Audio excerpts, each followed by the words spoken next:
आप सभी को नमस्कार। उम्मीद करता हूँ आप सब बहुत अच्छे से होंगे और आप सबकी तैयारी विधिवत सही दिशा में चल रही होगी। आज हम करंट अफेयर्स की कक्षा में बात करने वाले हैं मध्य प्रदेश राज्य विशेष के खंड के मध्य प्रदेश राज्य विशेष से संबंधित करंट अफेयर्स की हम यहाँ पर बात करने वाले हैं।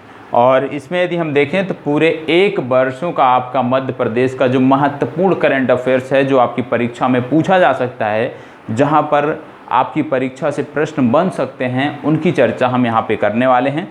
यदि आपका यहाँ से मान लीजिए कुछ छूट रहा है तो वो आपका वहाँ पर कवर हो जाएगा जब आपका अप्रैल, मई और जून माह के करंट अफेयर्स मैं आपको उपलब्ध कराऊंगा, तो वहाँ से आप देख लेंगे तो निश्चित रूप से आपका कवर हो जाएगा। यहाँ पर हम बात करेंगे सिर्फ और सिर्फ मध्य प्रदेश राज्य विशेष की बात करेंगे, एमपी स्पेशल की बात हम करने वाले हैं। तो सभी मध्य प्रदेश से संबंधित कोई भी एग्ज़ाम आप दे रहे हैं, कोई भी एग्ज़ाम दे रहे हैं, एमपी पीसीएस हो या एसआई हो, पुलिस हो, कुछ भी कोई भी एग्ज़ाम दे रहे हैं मध्य प्रदेश का, तो सभी परीक्षाओं में यहाँ से प्रश्न पूछे जाने की संभावनाएं हैं।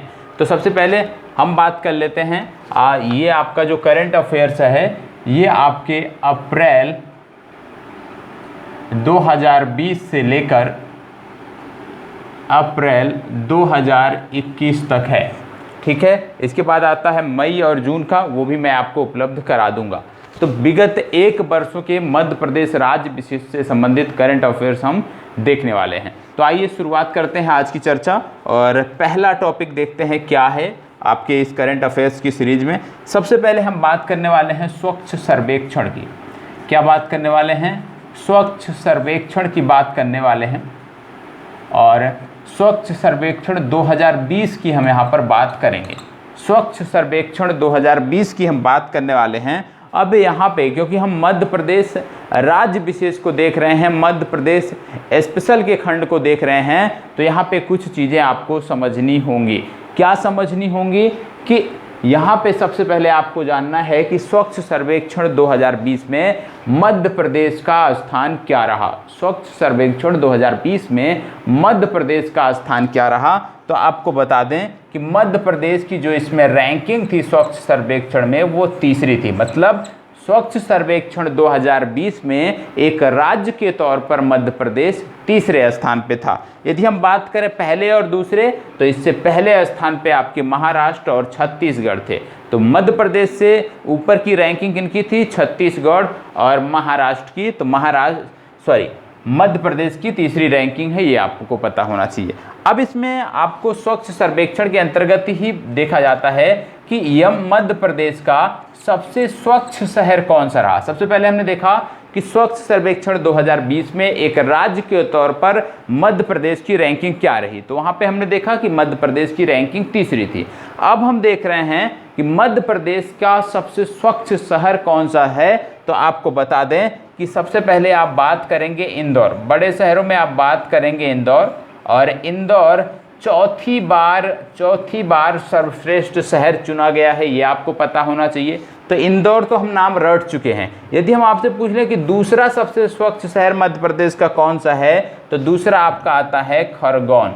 कौन सा आता है? खरगोन। ये मध्य प्रदेश का दूसरा सबसे स्वच्छ शहर है खरगोन, ये आपको पता होना चाहिए। और आपको ये याद रखना चाहिए कि पूरे भारत के जो टॉप 10 सिटीज़ थे, टॉप 10 जो शहर थे, उनमें से पहले 2 शहर मध्य प्रदेश के देखने को मिलते हैं टॉप 10 में। एक तो आपका इंदौर, एक आपका खरगोन, ये आपको पता होना चाहिए। यदि हम छोटे शहरों की बात करें, जैसे इंदौर हो गया, ये बड़ा शहर है। छोटे शहरों की बात करें जिनकी जनसंख्या, जिनकी आबादी 1 लाख से कम है, तो छोटे शहरों में जो मध्य प्रदेश का सर्वश्रेष्ठ शहर रहा है स्वच्छ सर्वेक्षण 2020 में, वो आपका रहा है शाहगंज। और शाहगंज जो है ये सीहोर में पड़ता है। कहाँ पे पड़ता है? सीहोर के अंतर्गत आता है शाहगंज। और शाहगंज जो है छोटे शहरों में मध्य प्रदेश का सर्वश्रेष्ठ शहर था। किसमें? स्वच्छ सर्वेक्षण 2020 के अंतर्गत। यदि हम इसकी ऑल इंडिया रैंकिंग बात करें तो ये 21वें स्थान पे था। ऑल इंडिया रैंकिंग में ये 21वें स्थान पे था, ये भी आपको पता होना चाहिए। ठीक है, यदि हम बात करें कि छोटे शहरों में जिनकी जनसंख्या 1 लाख से कम है, इनमें भारत का सर्वश्रेष्ठ शहर कौन सा रहा, तो आपको याद रखना है कराड। कराड एक छोटा सा शहर है, कहाँ का? महाराष्ट्र का। ठीक है, तो आपको कराड याद रखना है महाराष्ट्र का। मध्य प्रदेश का याद रखना है तो शाहगंज याद रखना है, जो सीहोर के अंतर्गत आता है और ऑल इंडिया रैंकिंग में 21वें स्थान पे था। ठीक है, अब हमने देखा कि मध्य प्रदेश का या पूरे भारत का सबसे स्वच्छ शहर इंदौर है। तो इंदौर जो है, इंदौर से संबंधित कुछ करंट अफेयर्स हम यहीं पे देख लेते हैं, क्योंकि इंदौर की चर्चा हुई है तो कुछ चीज़ें हमें लिंक करके पढ़ना है, और जो चीज़ें हम लिंक कर पढ़ते हैं वो चीज़ें हम कभी भूलते नहीं हैं। तो सबसे पहले हमने देखा है स्वच्छ सर्वेक्षण 2020 के बारे में। बड़े शहरों में मध्य प्रदेश का कौन सा शहर पहले स्थान पे है, और छोटे शहरों में मध्य प्रदेश का कौन सा शहर प्रथम स्थान पे है, ये हमने बात कर लिया। और हमने इंदौर की बात किया था, हमने बताया कि इंदौर लगातार 4 वर्षों से टॉप पर है। तो इंदौर से जोड़कर कुछ चीज़ें पढ़ लेते हैं। जैसे आप जानते होंगे, नाम सुना होगा आपने सुमित्रा महाजन का। सुमित्रा महाजन, सुमित्रा महाजन आपने सुना होगा कि लोकसभा की स्पीकर थी। ये कब से कब तक? 2014 से 2019 तक ये लोकसभा की स्पीकर थी सुमित्रा महाजन। सुमित्रा महाजन के बारे में निश्चित रूप से आप सब जानते होंगे। अब सुमित्रा महाजन से संबंधित क्या चीज़ें हैं? सबसे पहली बात कि सुमित्रा महाजन को पद्म भूषण से सम्मानित किया गया है। पद्म भूषण से सम्मानित किया गया है, ये आपको पता होना चाहिए। और यहाँ पे क्यों हम इनकी बात कर रहे हैं? क्योंकि हमने बात किया था इंदौर की, तो आपको बता दें सुमित्रा महाजन इंदौर से निर्वाचित तो होने वाली सांसद थी। लगातार इंदौर से ये निर्वाचित हुई थी और 8 बार लगातार ये इंदौर से निर्वाचित हुई थी। ये भी आपको पता होना चाहिए कि 8 बार लगातार एक ही संसदीय क्षेत्र से निर्वाचन होना बहुत बड़ी बात होती है। तो ये 8 बार लगातार यहाँ से निर्वाचित हुई थी। 1989 से लेकर 2019 तक ये लगातार इसी क्षेत्र से निर्वाचित तो होती आई हैं। तो सुमित्रा महाजन का भी नाम महत्वपूर्ण है जब हम इंदौर की बात करते हैं। ठीक है, अब इसमें हमने बात किया कि इनको दिया गया पद्म भूषण, पद्म भूषण दिया गया। तो आप जानते हैं भारत का जो सर्वश्रेष्ठ नागरिक सम्मान है आता है भारत रत्न पहले स्थान पे, इसके बाद आता है पद्म विभूषण। ठीक है, इसके बाद आता है पद्म भूषण और इसके बाद आता है पद्मश्री। ठीक है, कौन कौन सा है? भारत रत्न, पद्म विभूषण, पद्म भूषण और पद्मश्री, ये आपको पता होने चाहिए। और जैसे ही हमने यहाँ पे बताया कि भारत के सर्वोच्च नागरिक जो सम्मान हैं ये 4 हैं और इनका हमने क्रम बता दिया, तो तुरंत आपको याद आना चाहिए। क्या याद आना चाहिए? जैसे पद्म भूषण हमने बताया कि इनको पद्म भूषण से सम्मानित किया गया था। तो पद्म भूषण की जब बात आती है तो पद्म भूषण के साथ साथ पद्मश्री की भी बात आनी चाहिए, क्योंकि पद्म भूषण के बाद जो दूसरा पुरस्कार दिया जाता है वो आता है पद्मश्री। और पद्मश्री मध्य प्रदेश के संदर्भ में क्यों महत्वपूर्ण है? महत्वपूर्ण इसलिए है क्योंकि एक महिला है जिनका नाम है भूरी बाई। ठीक है, भूरी बाई, और ये भूरी बाई अपने आप में महत्वपूर्ण है। इनको पद्मश्री दिया गया है। भूरी बाई को मध्य प्रदेश से संबंधित महिला हैं, इनको पद्मश्री से सम्मानित किया गया है। अब अगर पद्मश्री से भूरी बाई को सम्मानित किया गया है, निश्चित रूप से इन्होंने किसी क्षेत्र में कुछ काम किया होगा। तो इन्होंने काम क्या किया था? पिथौरा पेंटिंग्स के लिए, पिथौरा पेंटिंग से ये जुड़ी हुई हैं। ठीक है, पिथौरा पेंटिंग से ये जुड़ी हुई हैं भूरी बाई, जिनको पद्मश्री दिया गया है। और आपको बता दें भूरी बाई जो हैं ये भील ट्राइब्स की महिला हैं, इसलिए ये और भी महत्वपूर्ण हो जाता है कि ये भील ट्राइब्स की महिला हैं, इसलिए ये अपने आप में महत्वपूर्ण है। और जब हम भील ट्राइब्स की बात करते हैं तो आपको याद आना चाहिए भगोरिया नृत्य। भगोरिया एक नृत्य है जो भील ट्राइब्स के जनजाति के लोग, भील जनजाति के लोग करते हैं। तो इतनी चीज़ें आपने देखा किस प्रकार से हमने स्वच्छ सर्वेक्षण की बात किया, और स्वच्छ सर्वेक्षण से आगे बढ़ते हुए किस प्रकार से हमने सुमित्रा महाजन की चर्चा की, और किस प्रकार से पद्म भूषण की चर्चा करते हुए हमने पद्मश्री देखा कि भूरी बाई को पिथौरा पेंटिंग्स के लिए पद्मश्री से सम्मानित किया गया और ये एक भील ट्राइब की महिला हैं और भगोरिया जो एक महत्वपूर्ण नृत्य है ये भील ट्राइब्स का नृत्य है। इतनी जानकारी हमने प्राप्त की। अभी हम इंदौर की ही बात कर रहे हैं, तो इंदौर की बात जब हम कर रहे हैं तो उसकी बात करने के क्रम में कुछ चीज़ें हमें और याद आना चाहिए। जैसे इंदौर कुछ चीज़ों में और भी प्रथम स्थान पे है। यदि आप पूरे भारत में HIV पॉजिटिव मरीजों की संख्या खोजने जाएंगे सबसे कहाँ पर हैं, तो पूरे भारत में सबसे ज़्यादा HIV पॉजिटिव की यदि आज की डेट में केस है तो वो इंदौर में है। लगभग 12,000 की संख्या में HIV पॉजिटिव इंदौर में रहते हैं। ये भी अपने आप में महत्वपूर्ण है। और जब हम बात करते हैं HIV पॉजिटिव और एड्स, दो चीज़ें आती हैं। एक तो आपका होता है HIV पॉजिटिव, एक होता है एड्स। ठीक है, HIV पॉजिटिव कोई व्यक्ति है तो वो बच भी सकता है, उसका इलाज भी संभव है। लेकिन जब किसी को एड्स हो जाता है, एड्स मतलब होता है कि HIV पॉजिटिव की अंतिम अवस्था, और अंतिम अवस्था में जब व्यक्ति पहुंच जाता है तो निश्चित रूप से यदि हम देखें तो उसके जो बचने की संभावना होती है वो 5 से 10% ही होती है। तो ये प्रारंभिक अवस्था है और ये उसकी क्रिटिकल कंडीशन है, गंभीर अवस्था है, जिसको आप एड्स का नाम देते हैं। और इसमें आपको जानना चाहिए कि जो एड्स है, जो HIV पॉजिटिव जो भी व्यक्ति होता है, उसकी जो वाइट ब्लड सेल्स होती हैं वही प्रभावित होती हैं। इस वायरस से क्या होता है कि वाइट ब्लड सेल्स जो हमारी होती हैं ये प्रभावित होती हैं, WBC प्रभावित होती हैं। इसी के साथ आपको बता दें कि मध्य प्रदेश सरकार ने भी एक लक्ष्य रखा है। क्या लक्ष्य रखा है कि 2030 तक ये एड्स पर पूरी तरह से कंट्रोल कर लेंगे। ये लक्ष्य भी आपको पता होना चाहिए मध्य प्रदेश सरकार का। ठीक है, हम बात कर रहे हैं इंदौर की। अभी हम इंदौर से भटके नहीं हैं, इंदौर पर ही अटके हुए हैं और आगे बढ़ते हैं। इंदौर से संबंधित कुछ अन्य चीज़ों को देखते हैं। जैसे एक संस्थान है इंदौर में जिसको बोलते हैं IIM इंदौर। जो आपका संस्थान है IIM इंदौर में, उसने अभी हाल ही में एक राज्य की पुलिस से समझौता किया है। क्या समझौता किया है कि वो संबंधित राज्य के जो पुलिस बल होंगे उनको कुछ विशेष क्षेत्र में प्रशिक्षित करेगा। कौन करेगा? IIM इंदौर करेगा। किसकी पुलिस को करेगा? यूपी पुलिस को करेगा। किस क्षेत्र में करेगा? सबसे पहली बात कम्युनिकेशन के क्षेत्र में करेगा।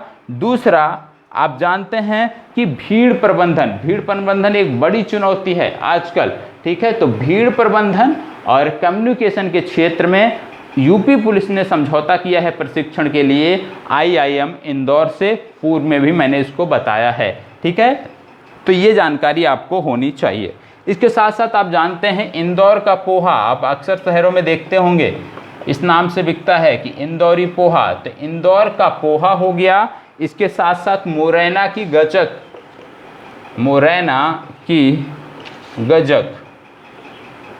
इंदौर का पोहा और मुरैना की जो गजक है इसको GI टैग देने की मांग हो रही है। GI टैग देने की मांग हो रही है, हालांकि अभी मिला नहीं है, तो ये भी आपको पता होना चाहिए। इसके साथ साथ आप जानते हैं कि इस बार प्रधानमंत्री जी का फोकस खिलौनों के निर्माण पे था। टॉय क्लस्टर की बात किया था भारतीय प्रधानमंत्री ने, टॉय क्लस्टर की बात किया था। और जब टॉय क्लस्टर की बात होती है तो आपको पता होना चाहिए कि MP में भी परंपरागत जो खिलौने बनाए जाते हैं उनके भी क्लस्टर मौजूद हैं।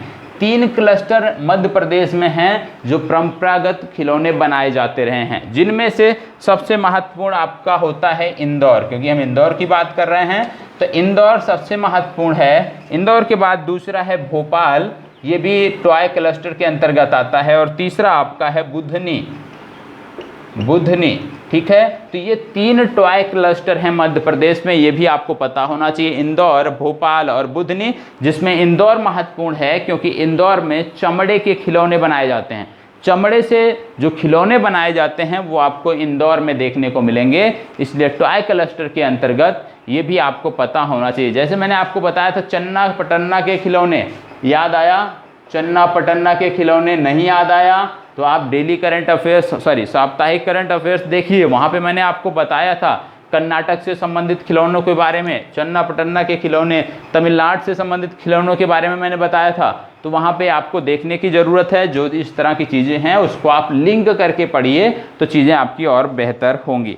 ठीक है, इसके साथ साथ यदि हम देखें तो आपको देखने को मिलेगा जैसे बुधनी की हमने बात किया, तो बुधनी से संबंधित एक करंट अफेयर्स में आपको और बता देता हूँ क्या, कि पहली बार पूरे भारत में कहीं भी इलेक्ट्रिक ट्रैक्टर बनाया गया, और जो इलेक्ट्रिक ट्रैक्टर बनाया गया उसकी जो टेस्टिंग हुई वो बुधनी में हुई। बुधनी में क्यों हुई इसकी टेस्टिंग? क्योंकि जो कंपनी थी जिसको बोलते हैं CFM-TTI, ये कंपनी है जिसने इलेक्ट्रिक ट्रैक्टर बनाया था, और ये कंपनी संबंधित है, ये संस्थान संबंधित है बुधनी से। इसलिए आपको ये भी याद रखना है कि पहली बार भारत में इलेक्ट्रिक ट्रैक्टर का यदि कॉन्सेप्ट आया, इलेक्ट्रिक ट्रैक्टर की टेस्टिंग यदि कहीं पे हुई तो वो आपके मध्य प्रदेश में हुई है। यदि आप इसका फुल फॉर्म नोट करना चाहते हैं CFM-TTI का, तो नोट कर सकते हैं central farm machinery training and testing institute.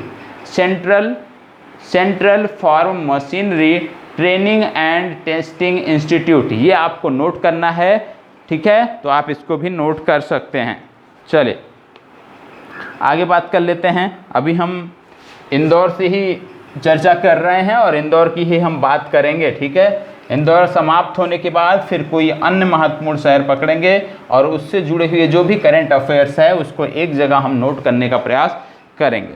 तो इसमें आपको देखना है कि जैसे आपका आवास एवं शहरी विकास मंत्रालय है, ठीक है, ministry of housing and urban affairs, तो इसमें आपने देखा कि ये जारी करते हैं एक इंडेक्स जिसको आप बोलते हैं municipal performance index. Municipal performance index, ठीक है, म्युनिसिपल परफॉर्मेंस इंडेक्स ये आपका है। ये इंडेक्स 2020 का है। इसमें कुछ चीज़ें आपको याद आनी चाहिए, जैसे इसमें आपका भारत में, पूरे भारत में इंदौर प्रथम स्थान पे था। ठीक है, तो ये आपको पता होना चाहिए कि म्युनिसिपल परफॉर्मेंस इंडेक्स जो आवास एवं शहरी विकास मंत्रालय द्वारा जारी किया जाता है उसमें पूरे भारत में इंदौर प्रथम स्थान पे है। ये जानकारी आपको होनी चाहिए। चलिए बढ़ते हैं आगे और इंदौर से संबंधित अन्य जानकारियों को देखते हैं। एक हमारी गायिका हैं जिनका नाम है लता मंगेशकर। लता मंगेशकर, बहुत कम लोग जानते होंगे कि इनका जो जन्म है वो इंदौर में हुआ है। लता मंगेशकर का जो जन्म है वो इंदौर में हुआ है, और इंदौर में होने के कारण मध्य प्रदेश द्वारा एक पुरस्कार दिया जाता है। क्या है? राष्ट्रीय लता मंगेशकर पुरस्कार। राष्ट्रीय लता मंगेशकर पुरस्कार। क्या पुरस्कार है?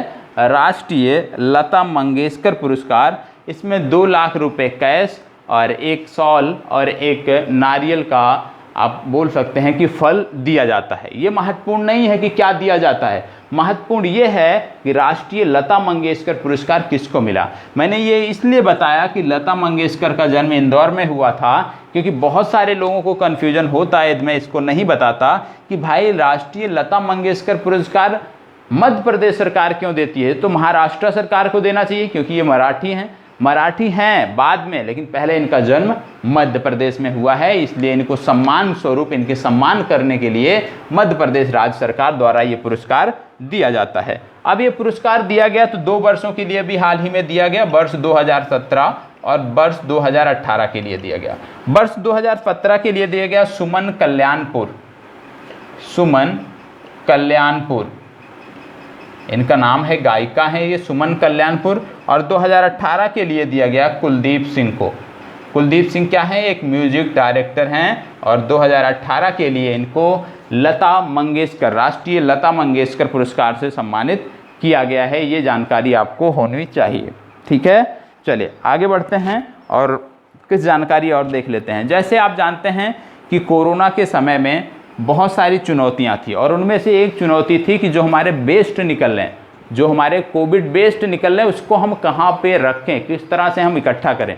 निश्चित रूप से चुनौती थी भारत सरकार के लिए, विभिन्न राज्यों के लिए। तो इंदौर जो नगर निगम है उसने क्या उपाय किया था कि जो भी इस तरह का वेस्ट होगा, जो भी कोविड से संबंधित वेस्ट होगा, उसको हम कहाँ पे रखेंगे। तो उसके लिए पूरे इंदौर शहर में, इंदौर नगर निगम में एक अलग प्रकार की इन्होंने डस्टबिन लगवा रखी थी जिसका कलर था येलो। ठीक है, तो यदि आपसे पूछा जाए कभी कि इंदौर नगर निगम ने कोविड से संबंधित वेस्ट को इकट्ठा करने के लिए किस कलर की डस्टबिन का प्रयोग किया, तो आपको याद रखना है येलो कलर की डस्टबिन का प्रयोग इंदौर नगर निगम ने किया था। ठीक है, चलिए बहुत अच्छी बात, इतना नोट हो गया। और निश्चित रूप से यदि आप साथ साथ जुड़े रहेंगे, मन से पढ़ेंगे, लिंक करके पढ़ेंगे, तो चीज़ें आपकी और बेहतर होंगी। और जैसे मैंने आपको पूर्व में बताया था कि आपको जब करंट अफेयर साप्ताहिक आप देखते हैं तो उसको आपको नोट करना है, राज्यवार नोट करना है। और आज की तिथि में जिन्होंने भी राज्यवार करंट अफेयर्स पिछले 1 वर्षों का नोट किया होगा, उनको परीक्षा देने में भी आसानी होगी। क्यों? क्योंकि उनको करंट अफेयर्स के लिए कहीं भटकने की ज़रूरत नहीं है। ठीक है, चलिए अब हम बात कर लेते हैं ईज ऑफ लिविंग इंडेक्स की। ईज ऑफ लिविंग इंडेक्स, इसकी बात करने वाले हैं। ईज ऑफ लिविंग इंडेक्स की बात करने वाले हैं। कोई भी जो इंडेक्स आता है ज़्यादातर 2 प्रकार से, एक आता है बड़े शहरों के लिए, एक आता है छोटे शहरों के लिए। तो ईज ऑफ लिविंग इंडेक्स में सबसे पहले हम देखेंगे बड़े शहरों के लिए। तो आपको बता दें, बड़े शहरों में इंदौर जो है वो 9वें स्थान पे है। पूरे भारत में इंदौर का जो स्थान है वो 9वां है, ये आपको पता होना चाहिए। यदि हम बात करें बड़े शहरों में सर्वश्रेष्ठ शहर कौन सा है ईज ऑफ लिविंग इंडेक्स में, तो बेंगलुरु प्रथम स्थान पे है और इंदौर आपका 9वें स्थान पे है। छोटे शहरों की यदि हम बात करें तो छोटे शहरों में शिमला प्रथम स्थान पे है, हिमाचल प्रदेश का शिमला प्रथम स्थान पे है। और यदि हम बात करें मध्य प्रदेश का कौन सा शहर पहले स्थान पे है, तो सागर मध्य प्रदेश में पहले स्थान पे है। ऑल इंडिया रैंकिंग में इसका स्थान 25वां है।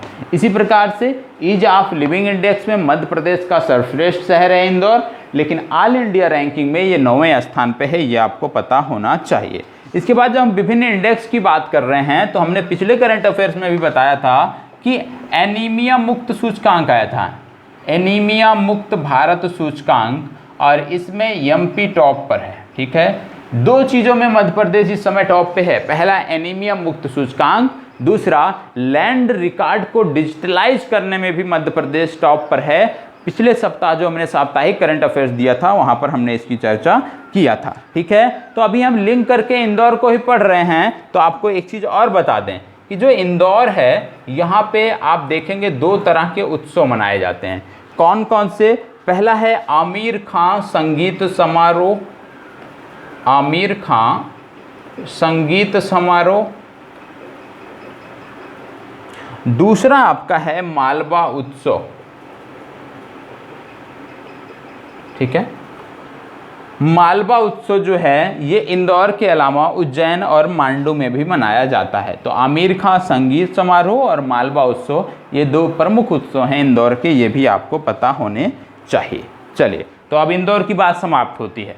अब आगे बढ़ते हैं और अगला टॉपिक अपना देखते हैं कि अगला हमारा टॉपिक क्या है और किस प्रकार से हम आगे चीज़ों को लेकर बढ़ सकते हैं। तो अगला जो आपका टॉपिक है वो आपको देखना है Ratapani wild life sanctuary. Ratapani wild life sanctuary. अब रातापानी वाइल्ड लाइफ सेंचुरी की चर्चा हम क्यों कर रहे हैं, इसको समझने की ज़रूरत है। रातापानी वाइल्ड लाइफ सेंचुरी को हाल ही में राज्य सरकार द्वारा टाइगर रिजर्व को घोषित कर दिया गया है।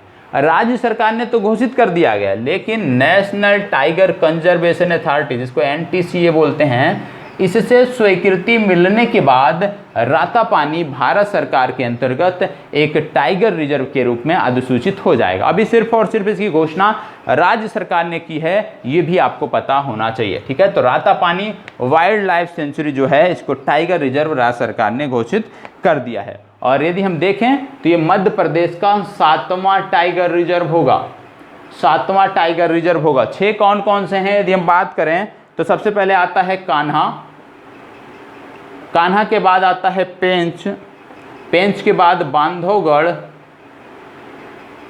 बांधवगढ़ के बाद आता है पन्ना, पन्ना के बाद आता है सतपुरा, और सतपुरा के बाद आता है संजय धुबरी। ये आपको पता होना चाहिए। ठीक है, ये 6 आपको पता होना चाहिए। और ये मध्य प्रदेश का 7वां बनेगा। मध्य प्रदेश में कान्हा, पेंच, बांधवगढ़, पन्ना, सतपुरा और संजय धुबरी ये पहले से टाइगर रिजर्व हैं। और संजय धुबरी को संजय गांधी से कन्फ्यूजन मत करिएगा। संजय गांधी नेशनल पार्क ये आपको महाराष्ट्र में देखने को मिलेगा, ये अलग है। तो संजय धुबरी और संजय गांधी आपको याद रखना है अलग अलग, ठीक है। तो भारत में यदि हम बात करें, क्योंकि ये अभी NTCA द्वारा एक टाइगर रिजर्व के रूप में अधिसूचित नहीं हुआ है, तो वर्तमान समय में भारत में कितने टाइगर रिजर्व हैं, तो आपको बता दें कि वर्तमान समय में भारत में 52 टाइगर रिजर्व हैं। और 52वां जो टाइगर रिजर्व बना है ये राजस्थान में बना है। राजस्थान में बना है तो इसका नाम भी पता होना चाहिए। इसका नाम है रामगढ़ विषधारी वन्य जीव अभ्यारण्य, ठीक है। रामगढ़ विषधारी वन्य जीव अभ्यारण्य जो था वो एक टाइगर रिजर्व के रूप में अधिसूचित हो गया है। और ये मध्य प्रदेश का राजस्थान का चौथा टाइगर रिजर्व है और पूरे भारत का 52वां टाइगर रिजर्व है। ये भी आपको पता होना चाहिए, ठीक है। अब इसी पे टाइगर रिजर्व की बात हो रही है तो आप जानते हैं प्रोजेक्ट टाइगर जिसकी शुरुआत 1973 में हुई थी और 1976 में ये 9 बाघ अभ्यारण्यों के साथ शुरू हुआ था। 9 बाघ अभ्यारण्यों के साथ वर्ष 1973 में भारत सरकार ने प्रोजेक्ट टाइगर प्रारंभ किया था। और टाइगर की सुरक्षा के लिए एक यम स्ट्रिप नामक कार्यक्रम भी चलाया जाता है, जिसमें टाइगर को सुरक्षित रखने का प्रयास किया जाता है, उसकी सुरक्षा को पुख्ता किया जाता है। ये भी आपको पता होना चाहिए। अब यहाँ पे हम बात कर रहे थे वन्य जीव अभ्यारण्य की, राष्ट्रीय उद्यान की, मतलब कहीं ना कहीं इनका जुड़ाव पर्यावरण से है। तो कुछ चीज़ें यहीं पर हम और देख लेते हैं। जैसे सबसे पहले आप जानते हैं मध्य प्रदेश में, ये पहले भी मैंने बताया है, मध्य प्रदेश भारत का पहला राज्य है जिसने भारतीय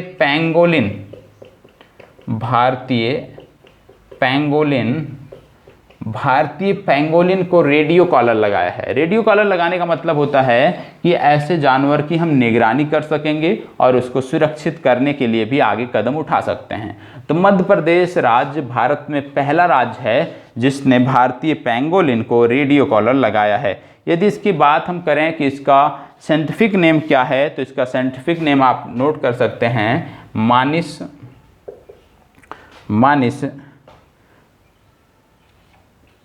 क्रासिकोआडाटा, ठीक है। ये इसका वैज्ञानिक नेम है, मानिस क्रासिकोआडाटा, ठीक है। तो ये भी आपको पता होना चाहिए।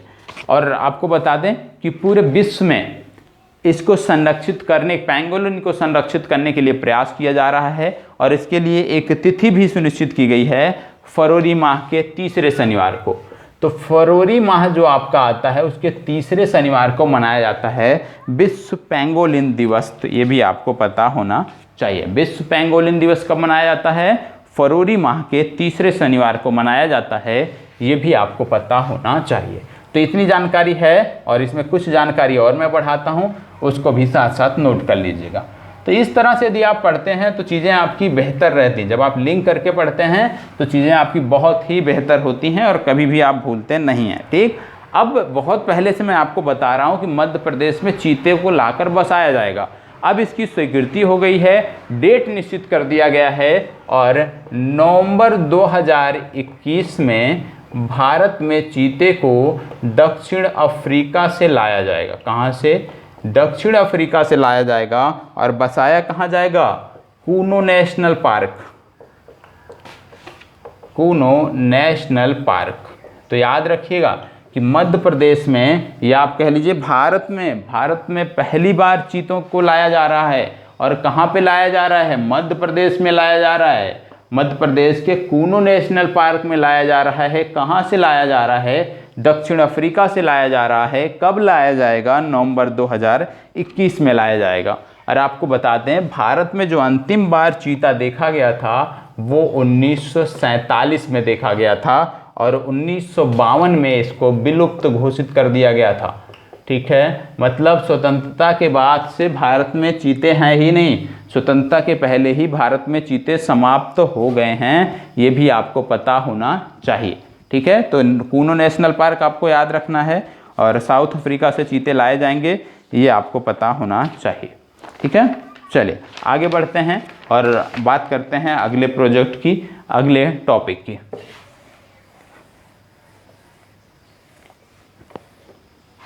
अगला आपका टॉपिक है Rewa ultra mega solar limited project. Rewa ultra mega solar limited project क्या है? Rewa ultra mega solar limited project. आपको बता दें कि इसका जो निर्माण किया जा रहा है मध्य प्रदेश ऊर्जा विकास निगम और solar energy corporation of India द्वारा मिलकर किया जा रहा है और इसकी जो क्षमता है ये 750 मेगावाट क्षमता है। और आपको बता दें कि भारतीय प्रधानमंत्री ने इसकी नींव रखी थी। और इसमें एक चीज़ महत्वपूर्ण और क्या है Rewa ultra mega solar project में, कि इसमें जो विद्युत तैयार की जाएगी उसकी 24% जो विद्युत है ये दिल्ली मेट्रो को दी जाएगी। मतलब दिल्ली मेट्रो को इससे 24% बिजली प्राप्त होगी। और क्योंकि सोलर प्रोजेक्ट है तो यहाँ पे कुछ चीज़ें और आपको याद करनी चाहिए। क्या? भारत सरकार का लक्ष्य है 175 गीगावाट, कब तक का? 2022 तक का। यदि हम बात करें 450 गीगावाट कब तक का है, तो 450 गीगावाट 2030 तक का है। ये लक्ष्य भी हमें पता होना चाहिए, अक्षय ऊर्जा का लक्ष्य कि 175 गीगावाट है जो 2022 तक प्राप्त करना है और 450 गीगावाट है जो हमें 2030 तक प्राप्त करना है। इतनी जानकारी आपको होनी चाहिए। आगे बात कर लेते हैं कुछ योजनाओं की, योजनाओं से संबंधित चर्चा कर लेते हैं। ठीक है, तो योजनाओं में जैसे हम बात करें तो सबसे पहले आपका आता है मुख्यमंत्री कर्मचारी स्वास्थ्य बीमा योजना। मुख्यमंत्री कर्मचारी स्वास्थ्य बीमा योजना। मुख्यमंत्री कर्मचारी स्वास्थ्य बीमा योजना हमें पता होना चाहिए क्या है, किस प्रकार से इसमें लाभ पहुंचाया जाता है, इसकी जानकारी हमें होनी चाहिए।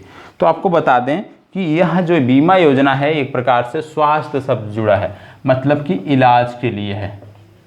ठीक है, और इलाज के लिए है तो क्या इसमें पता होना चाहिए? 5 लाख रुपए प्रति परिवार, 5 लाख रुपए प्रति परिवार। असाध्य रोगों के लिए ये जो लिमिट है ये 10 लाख तक की हो जाएगी। ठीक है, तो मुख्यमंत्री कर्मचारी स्वास्थ्य बीमा योजना क्या है कि जो राज्य सरकार के अंतर्गत कर्मचारी हैं यदि उनको किसी भी प्रकार की स्वास्थ्य संबंधी चुनौतियों का सामना करना पड़ता है तो राज्य सरकार 5 लाख तक का कवर दे रही है। यदि असाध्य बीमारी है तो 10 लाख तक का कवर, 10 लाख तक की सहायता राज्य सरकार द्वारा संबंधित व्यक्ति के इलाज के लिए दिए जाएंगे। ये आपको पता होना चाहिए। ये था मुख्यमंत्री कर्मचारी स्वास्थ्य बीमा योजना। अब आगे बात कर लेते हैं, एक आपने शब्द सुना होगा गांधी पीठ, और ये मैंने बताया भी था कि जब गांधी पीठ की स्थापना की जा रही थी तो मध्य प्रदेश सरकार में राज्य सरकार के अंतर्गत जितने भी विश्वविद्यालय आते हैं सभी विश्वविद्यालयों में गांधी पीठ की स्थापना की जाएगी। और इसका उद्देश्य होगा कि ज़्यादा से ज़्यादा छात्र महात्मा गांधी के ऊपर शोध करें और प्रत्येक शोध करने वाले जो भी छात्र होंगे उनको क्या दिया जाएगा? 6,000 रुपये। ठीक है, 60,000 रुपये उनके शोध के लिए दिए जाएंगे। गांधी पीठ के अंतर्गत जो भी छात्र शोध करेंगे महात्मा गांधी पर उनको 60,000 रुपये दिए जाएंगे। और जब महात्मा गांधी की बात आती है तो इनकी पुण्यतिथि भी हमें याद आनी चाहिए। इनके पुण्यतिथि को हम मनाते हैं कुष्ठ रोग दिवस के रूप में और ये मनाई जाती है 30 तारीख को। ठीक है, कब मनाई जाती है? 30 को मनाई जाती है और हम इसको मनाते हैं कुष्ठ रोग दिवस के रूप में मनाते हैं। ये आपको पता होना चाहिए। ठीक है, चलिए आगे बढ़ते हैं और अगला हम बात कर लेते हैं 30 जनवरी, याद रखिएगा। अगला हम बात कर लेते हैं नर्मदा महोत्सव। नर्मदा महोत्सव, नर्मदा महोत्सव 2020 की हम बात करने वाले हैं। नर्मदा महोत्सव के संदर्भ में क्या याद आना चाहिए? सबसे पहली बात, कहाँ मनाया जाता है? तो मनाया कहाँ जाता है? ये अमरकंटक में मनाया जाता है। अमरकंटक में मनाया जाता है, ये आपको पता होना चाहिए। दूसरी बात, अमरकंटक किस जिले में है? तो अनूपपुर जिले के अंतर्गत आता है, ये आपको पता होना चाहिए। और इसमें कुछ चीज़ें और आपको पता होना चाहिए नर्मदा से संबंधित, क्योंकि नर्मदा महोत्सव की बात कर रहे हैं तो स्थान हमें पता चल गया किस स्थान पे मनाया जाता है, जिला कौन सा है। तो नर्मदा से संबंधित कुछ जानकारी हम कर लेते हैं। जैसे नर्मदा नदी पर बहुत सारे डैम हैं, जिनमें आप देखते हो सरदार सरोवर डैम, सरदार सरोवर डैम। इसके बाद आप देखते हैं ओमकारेश्वर, ओमकारेश्वर डैम। ओमकारेश्वर के बाद आप देखते हैं महेश्वर डैम। महेश्वर के बाद आप देखते हैं वर्गी डैम, ठीक है। वर्गी डैम के बाद आप देखते हैं इंदिरा सागर डैम। तो इस पे बहुत सारे डैम हैं और ये डैम आपको पता होना चाहिए, सरदार सरोवर, ओमकारेश्वर, महेश्वर, वर्गी डैम, इंदिरा सागर डैम, ये सारी चीज़ें आपको पता होनी चाहिए। और जब हम नर्मदा नदी की बात कर रहे हैं, आप जानते हैं कि ये जाके अरब सागर में मिलती है, और अरब सागर में मिलने के बाद, क्योंकि रिफ्ट वैली से होकर जाती है, तो ये डेल्टा नहीं बनाती है, ये क्या बनाती है? एस्चुरी बनाती है। ये भी आपको पता होना चाहिए कि ये जो आपकी नर्मदा नदी है ये एस्चुरी बनाती है, ये आपको पता होना चाहिए, ठीक है। अब कुछ जानकारी और आपको बता दें, एक प्रोजेक्ट शुरू हुआ है जिसको बोलते हैं नर्मदा लैंडस्केप रेस्टोरेशन प्रोजेक्ट। क्या है? नर्मदा लैंडस्केप रेस्टोरेशन प्रोजेक्ट, जिसके लिए भारतीय वन प्रबंधन संस्थान ने एनटीपीसी से समझौता किया है। किससे किया है? भारतीय वन प्रबंधन संस्थान ने एनटीपीसी से समझौता किया है। और जो आपके दो डैम हैं, जैसे एक है ओमकारेश्वर और महेश्वर, तो ओमकारेश्वर डैम और महेश्वर डैम के बीच में जो आपकी नर्मदा की भूमि है, नर्मदा नदी की घाटी है, उसका विकास किया जाएगा इस प्रोजेक्ट के अंतर्गत, ये आपको पता होना चाहिए, ठीक है। चलिए, नर्मदा नदी की बात हमने कर लिया। अब अगला टॉपिक हम देखते हैं। अगला टॉपिक आपका आता है कार्गो टर्मिनल से संबंधित, कि मध्य प्रदेश में पहला एयर कार्गो टर्मिनल कहाँ शुरू किया गया? एयर कार्गो टर्मिनल पहली बार है। एयर कार्गो टर्मिनल मतलब जहाँ से हम नागरिकों के अलावा, व्यक्ति विशेष के अलावा सामान का जो है निर्यात करें, सामान की आवाजाही एयर के माध्यम से हो, हवाई मार्ग से हो, तो वहाँ पे हम बात करते हैं शब्द एयर कार्गो टर्मिनल। तो जो एयर कार्गो टर्मिनल है मध्य प्रदेश का पहला, ये बनाया गया राजा भोज एयरपोर्ट पे। कहाँ बनाया गया? राजा भोज एयरपोर्ट। और राजा भोज एयरपोर्ट आपको भोपाल में देखने को मिलेगा। और मैंने ये भी बताया था कि भोपाल में भोज मेट्रो भी बन रही है। और जब बात आती है राजा भोज के, ये परमार वंश के राजा थे, ये भी आपको पता होना चाहिए। तो ये आपको पता हो गया कि मध्य प्रदेश में पहला एयर कार्गो जो टर्मिनल है वो राजा भोज एयरपोर्ट पर बनाया जा रहा है, ठीक है। इसके साथ साथ हमने देखा कि ये भोपाल में है, राजा भोज एयरपोर्ट भोपाल में है। तो भोपाल से जुड़ी हुई कुछ और चीज़ें हम देख लेते हैं। जैसे भारत का पहला ई वेस्ट क्लिनिक। ई वेस्ट मतलब होता है जैसे आपकी मोबाइल पुरानी हो गई, खराब हो गई, आपने फेंक दिया, आपका कंप्यूटर हो गया, आपका आपने फेंक दिया, तो इस प्रकार से जो ई वेस्ट होते हैं, तो ई वेस्ट क्लिनिक जो खोला गया है पहला, वो खोला गया है भोपाल में, ये आपको पता होना चाहिए, ठीक है। इसके बाद एक आप जानते हैं एग्जीबिशन होता है जिसको बोलते हैं राग भोपाली, राग भोपाली एग्जीबिशन, ठीक है। तो राग भोपाली एग्जीबिशन जो है इसका आयोजन कहाँ पे किया गया? तो राग भोपाली जो एग्जीबिशन है निश्चित रूप से भोपाल में इसका आयोजन किया गया। लेकिन इसमें क्या होता है, किस कैंपेन के तहत किया गया?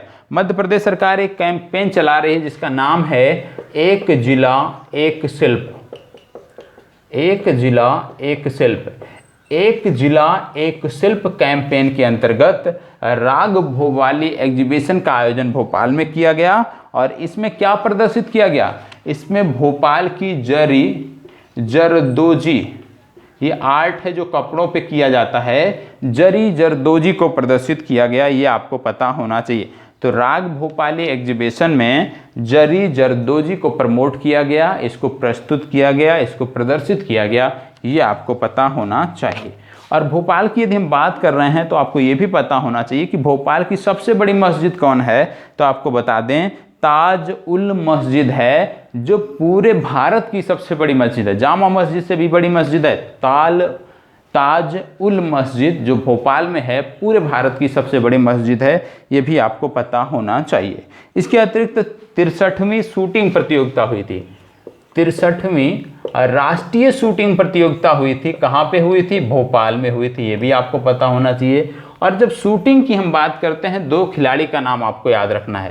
पहला मेरठ के हैं सौरभ चौधरी, इनका नाम याद रखना है। दूसरा मनु भाकर, ये नाम आपको याद रखना। क्यों याद रखना है? कभी कभी खिलाड़ी का नाम दे के ही पूछ लिया जाता है कि संबंधित खिलाड़ी किस खेल से संबंधित हैं, इसलिए आपको ये पता होना चाहिए। और इसके साथ साथ जैसे 63वीं राष्ट्रीय शूटिंग प्रतियोगिता का आयोजन भोपाल में किया गया था, उसी प्रकार से नेशनल वाटर कॉन्फ्रेंस जो है, नेशनल वाटर कॉन्फ्रेंस 2020 का भी आयोजन भोपाल में किया गया था। और आपको जान के खुशी होगी कि आप शायद जानते हों कि जिनको भारत का जल पुरुष कहा जाता है उनका नाम है राजेंद्र सिंह। ये तो आपको पता ही होगा कि भारत के जल पुरुष कौन हैं? राजेंद्र सिंह को भारत का जल पुरुष कहा जाता है। और नेशनल वाटर कॉन्फ्रेंस 2020 का आयोजन भोपाल में किया गया। इतनी जानकारी आपकी हो गई। और अब भोपाल की यदि हम बात कर रहे हैं और भोपाल गैस त्रासदी की बात ना करें तो अपनी बात अधूरी रह जाएगी। तो भोपाल गैस त्रासदी की भी बात कर लेते हैं, जो दिसंबर 1984 की बात थी, जहां पे एक फैक्ट्री थी और उस फैक्ट्री में मिथाइल आइसोसाइनेट, क्या था? Methyl isocyanate. मिथाइल आइसोसाइनेट जो आपका था, इसका यहाँ पे देखने को मिला था कि ये लीकेज हुआ था। तो कभी यदि पूछा जाए कि भोपाल गैस त्रासदी में कौन सी गैस लीक हुई थी, तो वो जो गैस थी वो थी मिथाइल आइसोसाइनेट। और मिथाइल आइसोसाइनेट का यदि हम नाम याद रखना है, इसका केमिकल फार्मूला याद रखना है, तो इसको लिखते हैं CH3NCO, मिथाइल आइसोसाइनेट। ये आपको पता होना चाहिए कि भोपाल गैस त्रासदी में यही गैस आपकी लीक हुई थी। ठीक है, अब अभी हम पढ़ रहे हैं भोपाल के बारे में। जैसे हमने बहुत सारी चीज़ें देखी थी इंदौर की एक साथ, उसी तरह से हम भोपाल के बारे में जो भी फैक्ट है उसको एक जगह हम देखने का प्रयास कर रहे हैं, जो समसामयिक दृष्टि से महत्वपूर्ण है। ठीक है, यहाँ पे हम जीके की बात नहीं कर रहे हैं, भोपाल की समसामयिक दृष्टि से क्या हुआ है भोपाल में उसकी हम बात कर रहे हैं, और उसको आपको नोट भी साथ साथ करते हुए चलना चाहिए। तो जैसे आप जानते हैं कि पानी के लिए लगातार पूरे विश्व में हाहाकार मच रहा है। बहुत सारे देश ऐसे हैं जहाँ पे पानी की किल्लत प्रारंभ हो गई है और गर्मियों में वहाँ पे निश्चित रूप से समस्या देखने को मिलती है। तो इसी को देखते हुए एक संगठन है जिसको बोलते हैं WWF, इसने पूरे विश्व के 100 शहरों के नाम दिए हैं जहाँ पे वर्ष 2050 तक पानी की बहुत बड़ी किल्लत होने वाली है। पानी के लिए बहुत हाहाकार होने वाला है 2050 तक। विश्व के ऐसे 100 शहरों की सूची इसने बनाई है इस संगठन ने, और इस 100 शहर में 30 शहर भारत के हैं, ये आपको पता होना चाहिए।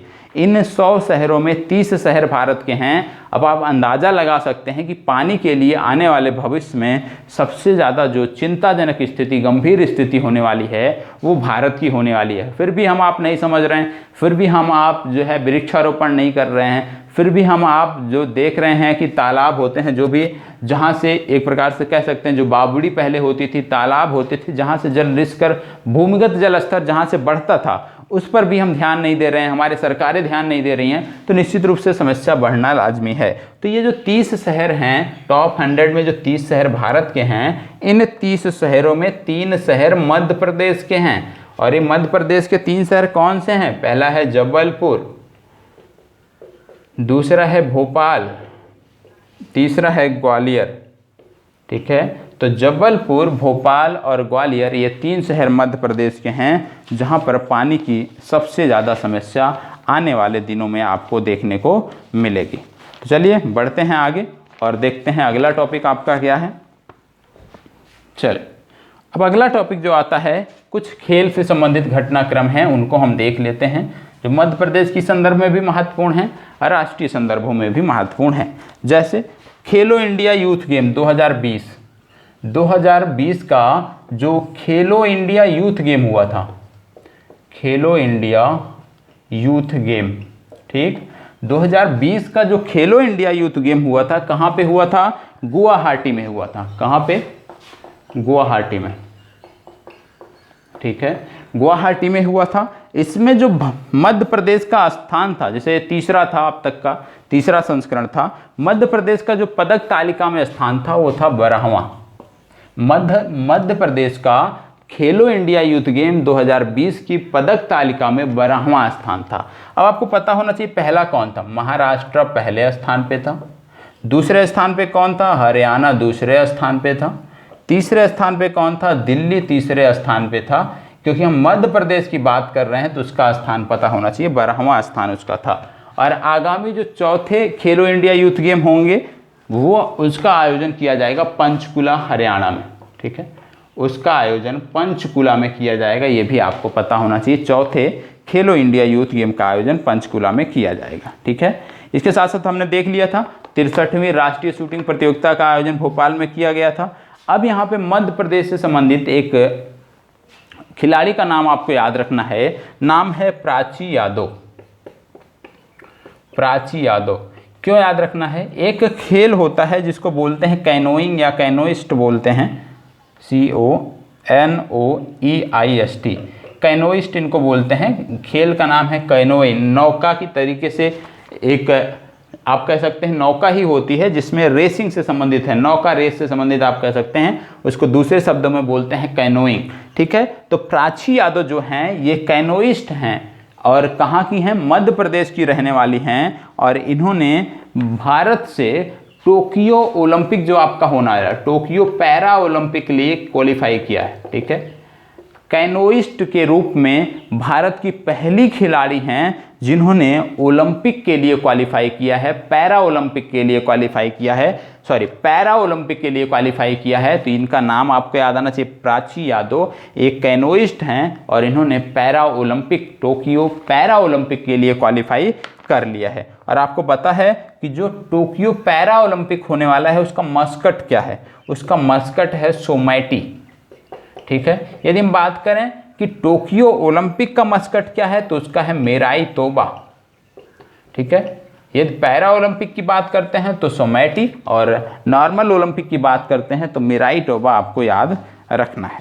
ठीक है, चलिए अब कुछ योजनाओं की बात हम करेंगे मध्य प्रदेश से संबंधित। आपको चीज़ों को नोट करना है क्योंकि योजनाओं से संबंधित प्रश्न अक्सर विभिन्न परीक्षाओं में पूछे जाते हैं, तो आपके राज्य विशेष में भी पूछे जाने की संभावनाएं बहुत ज़्यादा हैं, पूछे जाने की संभावनाएं प्रबल हैं। जैसे सबसे पहले आता है युवा स्वाभिमान योजना।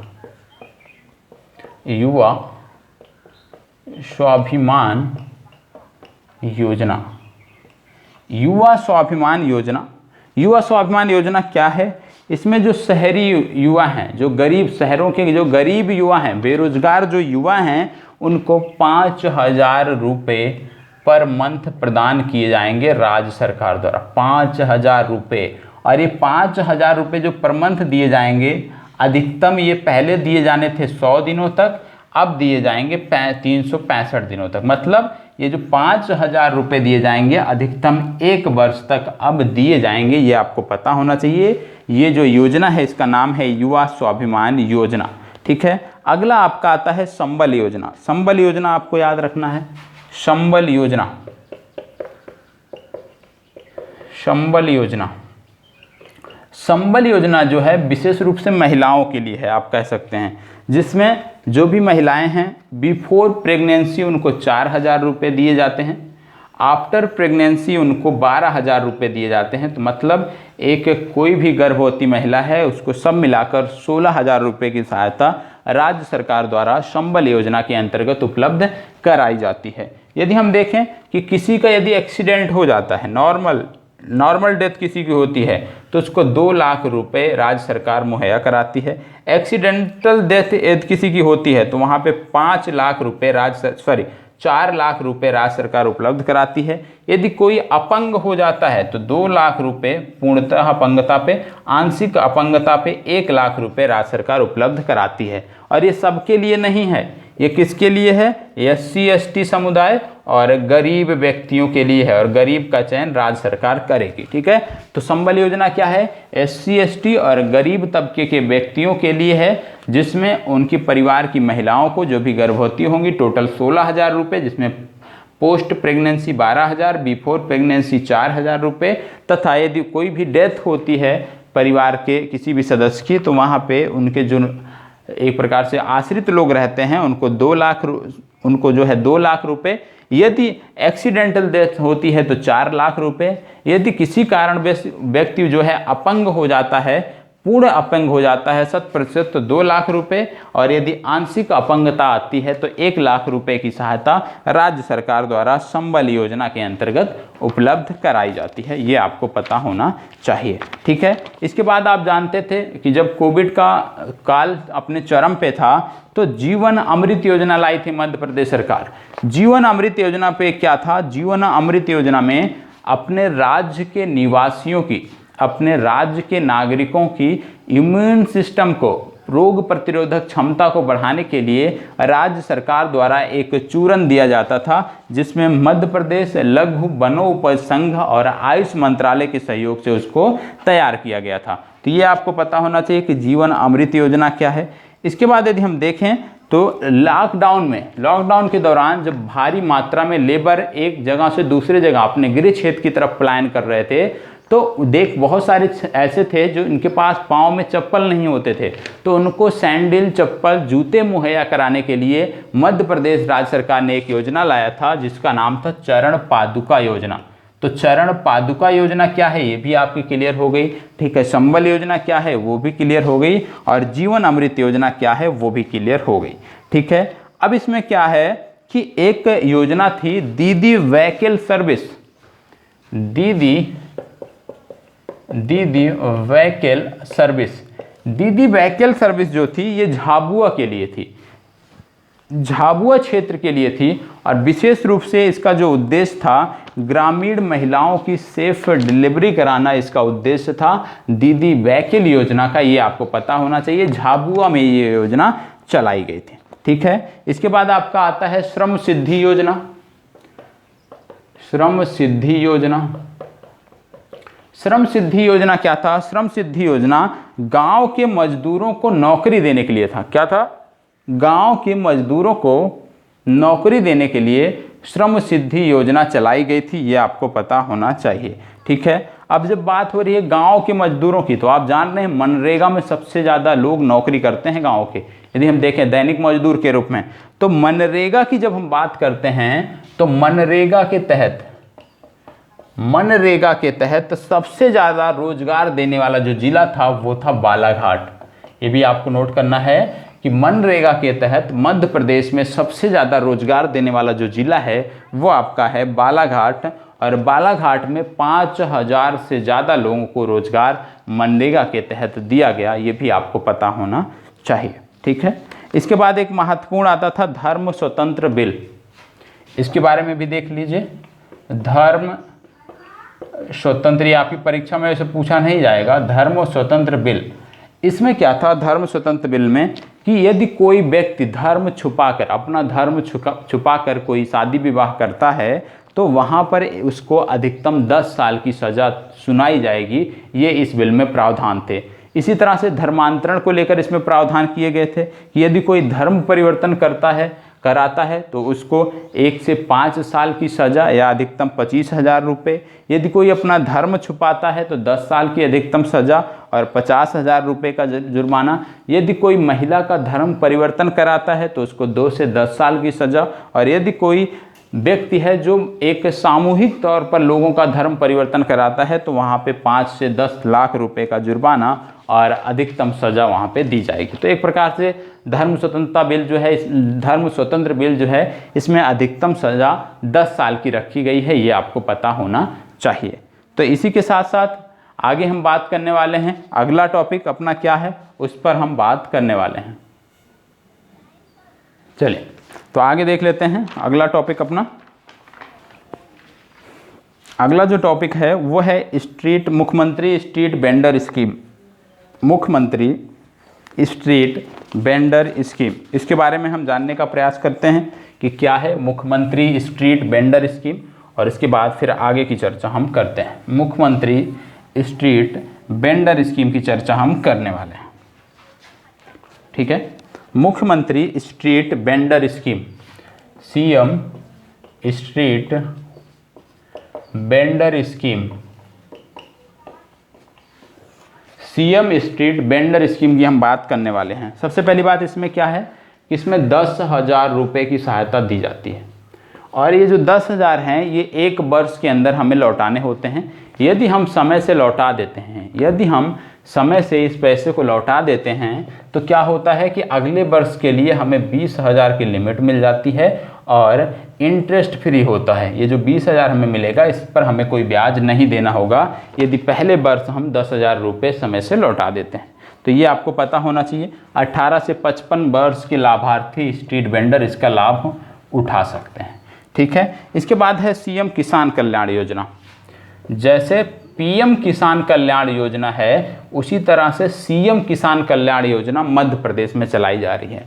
आपने देखा पीएम किसान कल्याण योजना में क्या होता है, 2-2 हज़ार रुपये 3 किस्तों में दिए जाते हैं। ठीक है, तो इसी तरह से जो लोग पीएम कल्याण योजना के लाभार्थी हैं मध्य प्रदेश में, उनको सीएम कल्याण योजना का भी लाभ मिलेगा और इनको 2,000 रुपयों की 2 किस्त मिलेगी। मतलब जो भी मध्य प्रदेश का किसान होगा जो पीएम किसान योजना का लाभार्थी है उसको टोटल 10,000 रुपये मिलेंगे। 6,000 केंद्र सरकार की तरफ से और 4,000 राज्य सरकार की तरफ से मिलेंगे। ये आपको पता होना चाहिए। ठीक है, और यहाँ पे किसानों की हम बात कर रहे हैं तो मध्य प्रदेश का जो स्टेट कोऑपरेटिव सीड फेडरेशन है उन्होंने अपना एक ब्रांड बनाया है बीज का जिसको बोलते हैं शाह बीज। ठीक है, तो शाह बीज जो है ये मध्य प्रदेश जो आपका कृषि कोऑपरेटिव संस्था है जिसको आप बोलते हैं MP state cooperative seed federation, उसका अपना बीज है और इसके बारे में मैंने आपको पूर्व में भी बताया था। ठीक है, चलिए आगे बात कर लेते हैं मध्य प्रदेश से संबंधित। तो मध्य प्रदेश का एक हवाई अड्डा है जिसको अंतर्राष्ट्रीय हवाई अड्डा का दर्जा दिया गया। उसका नाम है देवी अहिल्याबाई होलकर अंतर्राष्ट्रीय हवाई अड्डा। सबने देखा होगा, सबको याद होगा, लेकिन यहाँ पे समझने की ज़रूरत है कि देवी अहिल्याबाई होलकर अंतर्राष्ट्रीय हवाई अड्डा जो है, यहाँ से पहली उड़ान किसने उड़ाई? एयर इंडिया ने उड़ाई। किस देश के लिए उड़ाई? तो दुबई के लिए उड़ाई। ये आपको पता होना चाहिए कि यहाँ से पहली जो विदेशी उड़ान थी एयर इंडिया ने उड़ाई और ये दुबई के लिए उड़ान थी। ये आपको पता होना चाहिए। क्या आपके पड़ोसी राज्य में भी कोई अंतर्राष्ट्रीय हवाई अड्डा बना है? जी हाँ, कुशीनगर अंतर्राष्ट्रीय हवाई अड्डा घोषित किया गया है उत्तर प्रदेश में। ये भी आपको पता होना चाहिए। ठीक है, और इसी के साथ साथ आप जानते हैं कि देवी अहिल्याबाई होलकर विश्वविद्यालय भी है मध्य प्रदेश में, और इसको क्या है A+ ग्रेड मिला है। A+ ग्रेड मिला है किसके द्वारा? NAAC के द्वारा। ये भी आपको पता होना चाहिए कि देवी अहिल्याबाई होलकर यूनिवर्सिटी जो है वो उसको A+ ग्रेड मध्य प्रदेश में मिला है। ये भी आपको पता होना चाहिए। पिछले दिनों हमने बताया था कि एक फूड पार्क भी बना है, Avanti mega food park Dewas में बना है। पिछले करंट अफेयर्स में मैंने इसकी भी चर्चा किया है लगभग पिछले महीने में, तो ये भी आपको पता होना चाहिए। इसके बाद आपको याद रखना है एक प्रोग्राम है, आप कह सकते हैं एक अभियान है सांस अभियान महत्वपूर्ण है। क्यों महत्वपूर्ण है? क्योंकि इस पे प्रयास है कि निमोनिया के कारण जो मोर्टेलिटी रेट है, जो शिशु मृत्यु दर है निमोनिया के कारण, उसको कम करना है और उसको कम करने के लिए सांस कार्यक्रम चलाया जा रहा है। ये आपको पता होना चाहिए। और आपको बता दें, जब यहाँ पे बात आ रही है मोर्टेलिटी रेट की, तो आपको बता दें इन्फेंट जो आपका आंकड़ा है इन्फेंट मोर्टेलिटी रेट का, उसमें यदि हम बात करें तो सबसे ज़्यादा जो मोर्टेलिटी रेट है वो आपके मध्य प्रदेश में है, और मध्य प्रदेश में यह आंकड़ा है 48। मतलब 1,000 जन्म लेने वाले शिशुओं पर 48 शिशुओं की मौत हो जाती है मध्य प्रदेश में। तो इन्फेंट मोर्टेलिटी रेट जो है मध्य प्रदेश में बहुत हाई है, ये आपको पता होना चाहिए। सबसे ज़्यादा है मध्य प्रदेश में। सबसे कम कहाँ पे है यदि हम बात करें तो नागालैंड में 4 है ये, और उसकी बात यदि हम बात करें बड़े राज्यों में तो केरल में ये 7 है। ठीक है, सबसे खराब स्थिति मध्य प्रदेश की है, ये भी आपको पता होना चाहिए। यदि हम भारत की बात करें, ओवरऑल भारत की बात करें, तो ओवरऑल भारत में 2017 में ये था 33 और 2018 में घट कर रह गया है 32। मतलब पूरे भारत में 1,000 नवजात शिशुओं पर 32 शिशुओं की मौत हो जाती है। ये आपको पता होना चाहिए। अब यहाँ पे शिशुओं की बात हो रही है तो इससे जुड़े हुए कुछ अन्य फैक्ट मैं आपको बता देता हूँ जो आपको पता होना चाहिए, जो आपको नोट करना है। जैसे आप जानते हैं एक अभियान है पंख अभियान। पंख अभियान मध्य प्रदेश में चलाया जा रहा है। अब पंख में जो पंख अभियान है इसमें एक एक शब्द के अपने अलग अलग मीनिंग हैं। इनमें से आपसे पूछा जा सकता है, जैसे पंख PANKH, ठीक है। अब ये पंख अभियान है, इसमें एक एक शब्द का अपना अलग अलग मीनिंग है। जैसे P की यदि हम बात करें तो P फॉर है प्रोटेक्शन, ठीक है। A की यदि हम बात करें तो अवेयरनेस, ठीक है। N की यदि हम बात करें यहाँ पे तो आप देखेंगे न्यूट्रिशन। K की यदि हम बात करें तो नॉलेज, और इसके बाद यदि हम H की बात करें तो हेल्थ। तो पंख अभियान की बात जब करते हैं तो ये एक एक शब्द की मीनिंग हमें पता होनी चाहिए, ठीक है। और ये जो पंख अभियान है बेटी बचाओ बेटी पढ़ाओ योजना के अंतर्गत मध्य प्रदेश में चलाया जा रहा है। और इसी के साथ साथ एक योजना यहाँ पे और भी है जिसको बोलते हैं लाडली लक्ष्मी योजना। लाडली लक्ष्मी योजना ये क्या है, बच्चियों के लिए एक स्कॉलरशिप योजना है, ये भी आपको पता होना चाहिए। तो पंख अभियान आपको अवश्य याद रहना है, ठीक है। चल, तो इसके साथ आपको बता दें कि अगला जो आपका टॉपिक है वो है मुख्यमंत्री कोविड उपचार योजना। मुख्यमंत्री कोविड उपचार योजना, इसमें क्या है कि जो भी सरकारी क्षेत्र में काम करने वाले कर्मचारी हैं, भले ही वो परमानेंट कर्मचारी हैं, भले ही वो एडहॉक वर्कर हैं, भले ही वो एक कॉन्ट्रैक्ट वाले वर्कर हैं, लेकिन यदि वो सरकारी क्षेत्र में कार्य कर रहे हैं मध्य प्रदेश के, तो वो मुख्यमंत्री कोविड उपचार योजना के अंतर्गत आएंगे। मुख्यमंत्री कोविड उपचार योजना, मुख्यमंत्री कोविड उपचार योजना के अंतर्गत आएंगे। इसमें क्या है कि निःशुल्क कोविड का उपचार किया जाएगा, और कोविड का उपचार किया जाएगा, और सबसे आप देखेंगे कि इसके 3 घटक हैं। जो कोविड का उपचार होगा 3 घटक हैं। पहला है कि गवर्नमेंट हॉस्पिटल में 100% है। दूसरा जो प्राइवेट, जैसे ICU बेड की आवश्यकता है, HDU बेड की आवश्यकता है, तो ये प्राइवेट हॉस्पिटल में मिलेगा ज़्यादातर। और प्राइवेट हॉस्पिटलों में यहाँ पे कुछ सीटें हैं जो आरक्षित कर दी गई हैं कोविड उपचार योजना के अंतर्गत, और इसी तरह से कुछ इलाज जो है आयुष्मान कार्ड के अंतर्गत किया जाएगा। तो मुख्यमंत्री कोविड उपचार योजना में क्या है कि चाहे जो भी कर्मचारी हैं आर्थिक रूप से जो सक्षम नहीं हैं, ठीक है, तो उनका यहाँ पे उपचार किया जाएगा, ये आपको पता होना चाहिए, ठीक है। इसके बाद आपका आता है मुख्यमंत्री, इसको यहीं पे लिखे रहने दीजिए। तो मुख्यमंत्री कोविड उपचार योजना में हमने देखा कि मुख्यमंत्री कोविड उपचार योजना में कमजोर वर्ग जो थे, जो कमजोर है आर्थिक रूप से, जो सक्षम नहीं है, जैसे मैंने भी बताया कि इनमें से सरकारी जॉब करने वाले, तो सरकारी जॉब करने वालों के लिए अलग योजना है। ये जो योजना है ये है मुख्यमंत्री कोविड उपचार योजना, और ये जो कमजोर वर्ग हैं आर्थिक रूप से, जो कमजोर लोग हैं उनके लिए योजना है। और इसमें कुछ लोग कवर किए जाएंगे आयुष्मान कार्ड के तहत, कुछ लोग कवर किए जाएंगे गवर्नमेंट हॉस्पिटल में जो कि 100% सरकार द्वारा वित्त पोषित होता है, और कुछ प्राइवेट हॉस्पिटलों में सीटों को यहाँ पे आरक्षित कर उनका इलाज किया जाएगा। दूसरा जो सरकारी कर्मचारी हो, जिसकी अभी मैंने बात किया था, सरकारी कर्मचारियों के लिए जो है उसको बोलते हैं मुख्यमंत्री कोविड अनुकंपा नियुक्ति योजना। क्या है? मुख्यमंत्री कोविड अनुकंपा नियुक्ति योजना। इसमें सरकारी कार्यालयों में कार्य करने वाले, चाहे वो रेगुलर हो, चाहे वो परमानेंट हो, चाहे वो एडहॉक पे हो, चाहे वो कॉन्ट्रैक्ट पे हो, यदि किसी की भी यदि कोविड के कारण मृत्यु होती है, यदि किसी की भी कोविड के कारण मृत्यु होती है, जो भी सरकारी कार्यालयों में काम कर रहे हैं, चाहे वो प्राइवेट वर्कर ही क्यों ना हो, तो उनके स्थान पे उनके परिवार के सदस्यों में से उसी नौकरी के समकक्ष नौकरी दी जाएगी। ठीक है, तो ये क्या है? मुख्यमंत्री कोविड अनुकंपा नियुक्ति योजना। कब ये दी जाएगी? जब किसी व्यक्ति की मृत्यु जो है कोविड के कारण होगी, भले ही वो प्राइवेट नौकरी कर रहा है सरकारी कार्यालय में, भले ही वो कॉन्ट्रैक्ट वर्कर है, तो उसके परिवार के एक सदस्य को नौकरी दी जाएगी, जिसका नाम है मुख्यमंत्री कोविड अनुकंपा नियुक्ति योजना। यदि मान लीजिए कोई व्यक्ति कोविड से प्रभावित था और वो ठीक भी हो गया, लेकिन उसके ठीक होने के मतलब कोविड संक्रमित होने के 60 दिनों के अंदर उसकी मृत्यु हो गई, ठीक हो गया फिर भी मृत्यु हो गई, तो भी वो इस योजना के अंतर्गत पात्र होगा, इस योजना के अंतर्गत उसको नौकरी मिलेगी। ठीक है, तो ये आपको याद रखना है 2 चीज़ें, मुख्यमंत्री कोविड अनुकंपा योजना, इसमें याद रखिएगा कि सरकारी कार्यालयों में काम करने वाले समस्त कर्मचारियों के लिए ये योजना है। ठीक है, चलिए अब हम बात कर लेते हैं पुलिस से संबंधित कुछ योजनाओं की। पुलिस क्यों चर्चा में है मध्य प्रदेश में संबंधित, उसकी बात कर लेते हैं। सबसे पहले हम बात करते हैं उमरिया जिले की पुलिस। उमरिया जिला पुलिस की बात करते हैं। उमरिया जिला पुलिस ने अभी हाल ही में एक योजना शुरू किया था। क्या योजना था? संकल्प योजना।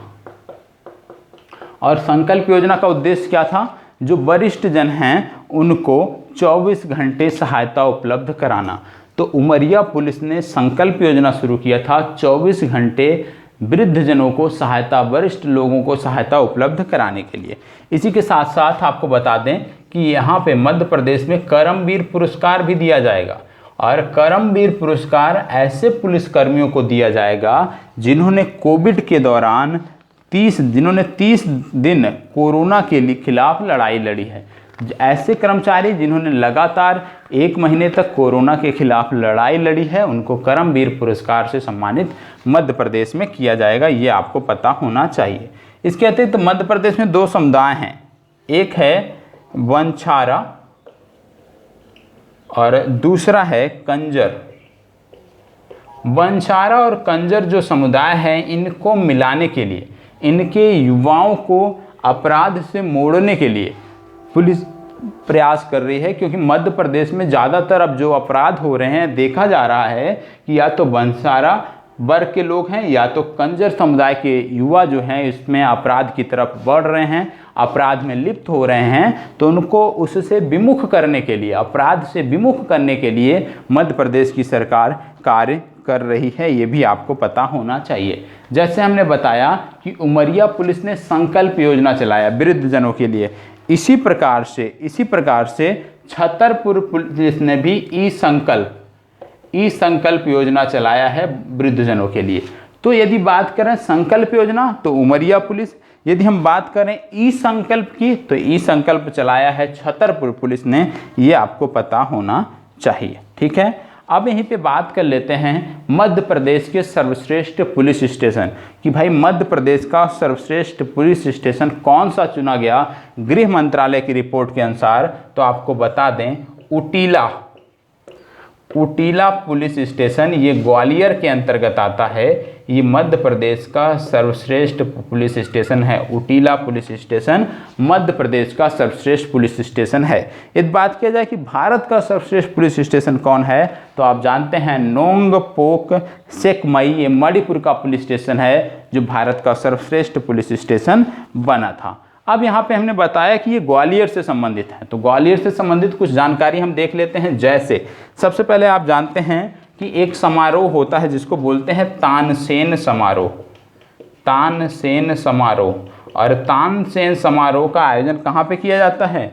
ग्वालियर में किया जाता है। और अब की बार 96वीं बार इसका आयोजन किया गया, ये आपको पता होना चाहिए। इसके साथ साथ जानते हैं यूनेस्को की वर्ल्ड हेरिटेज सिटी की जो लिस्ट थी उसमें जो मध्य प्रदेश के 2 शहरों को स्थान मिला है, पहला है ग्वालियर, दूसरा है ओरछा।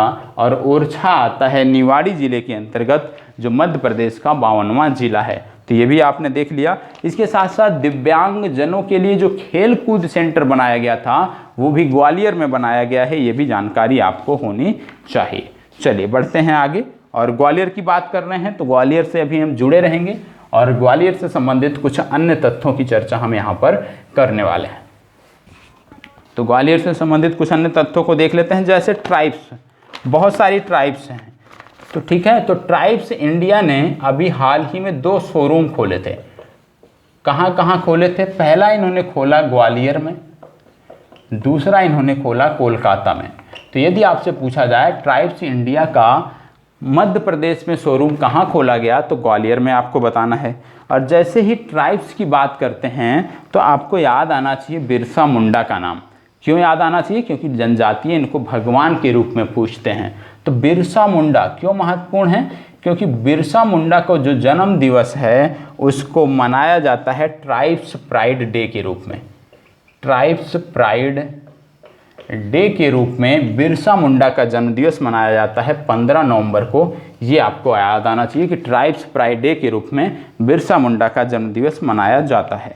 और बिरसा मुंडा का यदि जन्म की बात करें कहाँ हुआ था, तो इनका जन्म झारखंड में हुआ था। ठीक है, ये भी आपको पता होना चाहिए। अब यहाँ पे बात ट्राइब्स की हो रही है, तो आपको बता दें कि एक पुस्तक निकाली गई जिसका नाम है बंगी। बंगी नामक जो पुस्तक निकाली गई है, किसके द्वारा निकाली गई है? मध्य प्रदेश के जनजातीय मामलों के मंत्रालय द्वारा निकाली गई है। और इसमें क्या है कि मध्य प्रदेश के जनजातियों के बारे में जानकारी होगी। मध्य प्रदेश के जनजातियों में यदि कोई बेहतर कार्य कर रहा होगा किसी क्षेत्र विशेष में, तो उसके बारे में बताया जाएगा और इस प्रकार की जानकारी इस पुस्तक में देखने को मिलेगी। तो ये आपको याद रखना है, बैंगी पुस्तक मध्य प्रदेश के जनजातीय मामलों के मंत्रालय द्वारा निकाली जाएगी। ठीक है, यदि हम बात करें जनजातियों की, तो पीबीटीजी वर्ग के अंतर्गत मध्य प्रदेश की कई सारी जनजातियां हैं जो आपको पता होना चाहिए, जैसे मारिया, बैगा, भारिया, हिल कोरबा, सहरिया, अबूझ मारिया, ऐसे कई अन्य जनजातियां हैं जो भी पीबीटीजी के अंतर्गत आती हैं। तो जनजातियों के बारे में भी हमें पता होना चाहिए कि किस राज्य विशेष में कौन कौन सी जनजातियां आपको देखने को मिलती हैं। ठीक है, चलिए आगे बढ़ते हैं। अब कोविड से संबंधित कुछ फैक्ट हैं। कोविड के दौरान मध्य प्रदेश से संबंधित कुछ फैक्ट हैं जो देख लेना है हमें। जैसे मुख्यमंत्री कोविड योद्धा कल्याण योजना, मुख्यमंत्री कोविड योद्धा कल्याण योजना किसके लिए था? आंगनबाड़ी वर्करों के लिए था, जो असिस्टेंट थे उस दौरान उनके लिए था, जिनमें इनको स्वास्थ्य कवर दिया जाएगा। कितने का? 50 लाख का स्वास्थ्य कवर दिया जाएगा, ये आपको पता होना चाहिए। और कोविड के दौरान ही एक योजना चलाई गई थी, क्या? गंदगी भारत छोड़ो अभियान, और इसकी शुरुआत की गई थी मध्य प्रदेश में सागर जिले से, ये भी आपको पता होना चाहिए। और जैसे कि आपने देखा कि कोविड में ऑक्सीजन के लिए हाहाकार मची, तो राज्य सरकारों के कानों तक जब ये बात पहुंची तो उन्होंने क्या किया, विशेषकर मध्य प्रदेश राज्य सरकार ने, इन्होंने वृक्षारोपण करने वाले को पुरस्कृत करना शुरू कर दिया। और इसके लिए एक योजना बनाया, अंकुर योजना। अंकुर योजना इन्होंने बनाया वृक्षारोपण को बढ़ावा देने के लिए। और वृक्षारोपण को, जो बेहतर वृक्षारोपण कर रहे हैं, उनको अंकुर योजना के तहत पुरस्कृत किया गया। पुरस्कार का नाम था प्राणवायु पुरस्कार। प्राणवायु पुरस्कार दिया गया किनको? जिन्होंने बेहतर वृक्षारोपण किया है। और इसके लिए मध्य प्रदेश सरकार ने एक ऐप भी लॉन्च कर दिया कि आप वृक्षारोपण करिए और इस पे अपनी फोटो अपलोड करिए, और उसका नाम रखा वायुदूत ऐप। वायुदूत ऐप। और जो आप वृक्षारोपण करेंगे अंकुर योजना के तहत, तो उसमें शर्त क्या है कि 30 दिनों तक वृक्षों की देखभाल करनी होगी, और जो फोटो आप अपलोड करेंगे 30 दिन बाद फोटो अपलोड करेंगे, तब आप इस योजना के पात्र होंगे। ये भी आपको पता होना चाहिए। ठीक है, चलिए आगे बात कर लेते हैं कुछ अन्य महत्वपूर्ण तथ्यों की। जैसे कोविड काल में आप देख रहे थे कि जो लोग प्राइवेट अस्पतालों में हैं या सरकारी अस्पतालों में हैं, तो अस्पतालों से जो मरीजों के परिजन थे, जब वो बाहर से खाना लाते थे, तो बहुत सारे परिजन ऐसे भी कोविड पॉजिटिव हो गए थे। तो इसको देखते हुए मध्य प्रदेश सरकार ने जो भी व्यक्ति सरकारी अस्पतालों में इलाज करा रहे हैं कोविड का, उनके लिए एक योजना निकाली। इस योजना का नाम था फ्री स्वास्थ्य आहार योजना। और इसके अंतर्गत क्या था कि जो कोविड पेशेंट थे सरकारी अस्पतालों में, उनको निःशुल्क भोजन की सुविधा उपलब्ध कराई गई। और ये योजना भोपाल से शुरू की गई थी। ठीक है, ये आपका हो गया। इसके बाद एक अभियान इन्होंने चलाया, संकल्प अभियान। संकल्प अभियान क्या था? कोविड के बारे में जागरूकता फैलाने के लिए मध्य प्रदेश सरकार ने संकल्प अभियान चलाया। ये भी आपको पता होना चाहिए। अब हम बात करते हैं निमाड़ चिली महोत्सव की। निमाड़ चिली महोत्सव 2020। निमाड़ चिली महोत्सव 2020।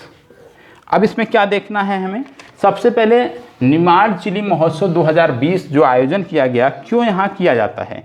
क्योंकि ये जो आपका कासरवाड़ का क्षेत्र है, जो खरगोन जिले का क्षेत्र है, ये मिर्च उत्पादन में सबसे प्रथम स्थान पर आता है। और प्रथम स्थान पर आने के लिए, क्योंकि यहाँ पे मिर्च की मंडी है, मिर्च से संबंधित विभिन्न प्रकार की प्रजातियाँ उगाई जाती हैं, तो उसको प्रदर्शित करने के लिए निमाड़ चिली महोत्सव का आयोजन यहाँ पर किया जाता है। कहाँ पे होता है? कासरवाड़ खरगोन जिला में होता है। तो मिर्च की बात हो रही है तो यहाँ पे आपको बता दें कुछ मिर्च हैं जिनको जीआई टैग भी मिला है अभी हाल, जैसे हरमल मिर्च है, दूसरा है खोला मिर्च। ये दोनों मिर्च हैं गोवा की जिनको जीआई टैग मिला, हरमल मिर्च और खोला मिर्च। दूसरा आता है डल्ले खरसारी। डल्ले खरसारी जो मिर्च है ये सिक्किम से संबंधित है, इसको जीआई टैग मिला है, ये भी आपको पता होना चाहिए। ठीक है, चलिए इसके बाद हम बात कर लेते हैं राम वन गमन पथ। राम वन गमन पथ ये उत्तर प्रदेश से होकर भारत के कई राज्यों से गुजरता है, ये मध्य प्रदेश से भी गुजरता है। तो यदि आपसे पूछ लिया जाए कि राम वन गमन पथ के अंतर्गत मध्य प्रदेश में कहाँ से शुरू होता है ये पथ और कहाँ समाप्त होता है, तो आपको याद रखना चाहिए कि राम वन गमन पथ मध्य प्रदेश में चित्रकूट से समाप्त होता है और ये प्रारंभ होता है और ये अमरकंटक पर समाप्त होता है। तो राम वन गमन पथ की जब हम बात करेंगे तो चित्रकूट से अमरकंटक तक की हम बात यहाँ पे करते हैं। ठीक है, चलिए आगे बढ़ते हैं। आगे बढ़ने के साथ आपको याद रखना है कि भारत का पहला इंडिया फर्स्ट काऊ सेंचुरी, भारत का पहला गाय अभ्यारण्य कहाँ पे बनाया गया, जिसको बोलते हैं कामधेनु गाय अभ्यारण्य, तो ये बनाया गया था अगार मालवा जिले में, ये आपको पता होना चाहिए। और यदि हम बात करें गऊ कैबिनेट की सरकार ने पहली बार बनाई, तो मध्य प्रदेश सरकार भारत का पहला राज्य है जिसने गऊ कैबिनेट बनाया है। हालांकि अब गऊ सेंचुरी जो है, काऊ सेंचुरी जो है वो उत्तर प्रदेश में भी बन रही है, मिर्ज़ापुर में बन रही है, तो उत्तर प्रदेश दूसरा राज्य होगा गऊ सेंचुरी के रूप में या काऊ सेंचुरी के रूप में। ठीक है, इसके बाद आपको याद रखना है पन्ना टाइगर रिजर्व। क्यों याद रखना है? क्योंकि पन्ना टाइगर रिजर्व को यूनेस्को बायोस्फीयर रिजर्व की सूची में शामिल किया गया है और यूनेस्को बायोस्फीयर रिजर्व की सूची में शामिल होने वाला पन्ना भारत का 12वां बायोस्फीयर रिजर्व है। वैसे तो भारत में 18 बायोस्फीयर रिजर्व हैं, लेकिन यूनेस्को के वर्ल्ड नेटवर्क में शामिल सिर्फ और सिर्फ 12 हैं और ये 12वां आपका है पन्ना टाइगर रिजर्व, ये आपको पता होना चाहिए। और जैसे ही पन्ना की बात होती है आपको याद आना चाहिए कि पन्ना से हीरे का खनन किया जाता है और हीरे की जो खान है यहाँ पे उसको बोलते हैं मझगवां। ठीक है, मझगवां जो हीरे की खान है ये पन्ना की खान है। हालांकि अब हीरे का उत्पादन उस रेशियो में नहीं हो रहा है, लेकिन खान का नाम आपको पता होना चाहिए कि मझगवां खान है जो सबसे महत्वपूर्ण है। इसके साथ आपको याद आना चाहिए कि भारत में पहली बार डकैत म्यूजियम बन रहा है। मध्य प्रदेश में पहली बार डकैत, जिसको आप 10U बोलते हो, डकैत म्यूजियम बन रहा है। और कहाँ पे बन रहा है? भिंड में बन रहा है, क्योंकि डकैतों का चंबल से पुराना इतिहास है, इसलिए भिंड में उनके इतिहास को प्रदर्शित करने के लिए एक म्यूजियम बनाया जा रहा है। तो ये भी आपको याद आना चाहिए कि भारत का पहला डकैत म्यूजियम कहाँ पे बन रहा है, ये आपके भिंड में बन रहा है। ठीक है, इसके साथ साथ आप जानते होंगे नाइट सफारी प्रारंभ हुई है 3 राष्ट्रीय उद्यानों में, आप कह सकते हैं टाइगर रिजर्व में, बांधवगढ़, कान्हा और पेंच, इन तीनों में नाइट सफारी की सुविधा प्रारंभ की गई है, ये आपको पता होना चाहिए। ठीक है, चलिए अब कुछ अन्य फैक्ट हैं जिनकी बात हम कर लेते हैं, जिनमें से हमने ज़्यादातर की बात कर लिया है। एक और हम देख लेते हैं, आपने नाम सुना होगा सुषमा स्वराज जी का, जो हमारी विदेश मंत्री हुआ करती थी। तो सुषमा स्वराज जी का एक स्टैचू बन रहा है मध्य प्रदेश में। कहाँ पे बन रहा है? विदिशा में बन रहा है। और विदिशा से ये 2014 और 2019 में निर्वाचित भी हुई थी, तो ये भी आपको पता होना चाहिए। ठीक है, सुषमा स्वराज का जो स्टैचू है वो विदिशा में बन रहा है। और जब विदिशा की बात आती है तो तुरंत आपको नाम याद आना चाहिए कैलाश सत्यार्थी, क्योंकि कैलाश सत्यार्थी भी विदिशा से ही संबंधित हैं और बचपन बचाओ आंदोलन के अंतर्गत इन्होंने हजारों बच्चों की जिंदगियों को संवारा है, इसलिए इनका भी नाम आपको पता होना चाहिए। और इनको मलाला यूसुफजई के साथ नोबेल शांति पुरस्कार से भी सम्मानित किया गया था, ये जानकारी आपको होनी चाहिए। तो आज के लिए इतना ही, और प्रयास किया हूँ कि मध्य प्रदेश से संबंधित जो महत्वपूर्ण योजनाएं हैं, महत्वपूर्ण घटनाक्रम है, वो आप तक पहुँचा पाऊँ। तो अपनी तरफ से जो मेरा प्रयास था वो पूरा हुआ। अब आपके ऊपर है कि आप कितनी चीज़ों को कलेक्ट कर पाते हैं। यदि रेगुलर आप हमसे जुड़े हैं तो प्लीज़ जो आपने राज्यवार नोट्स बनाया है, यदि वहाँ से कुछ फैक्ट छूटा होगा तो आप वहाँ से कवर कर लीजिएगा। तो इसी के साथ अपनी चर्चा को विराम देते हैं। धन्यवाद।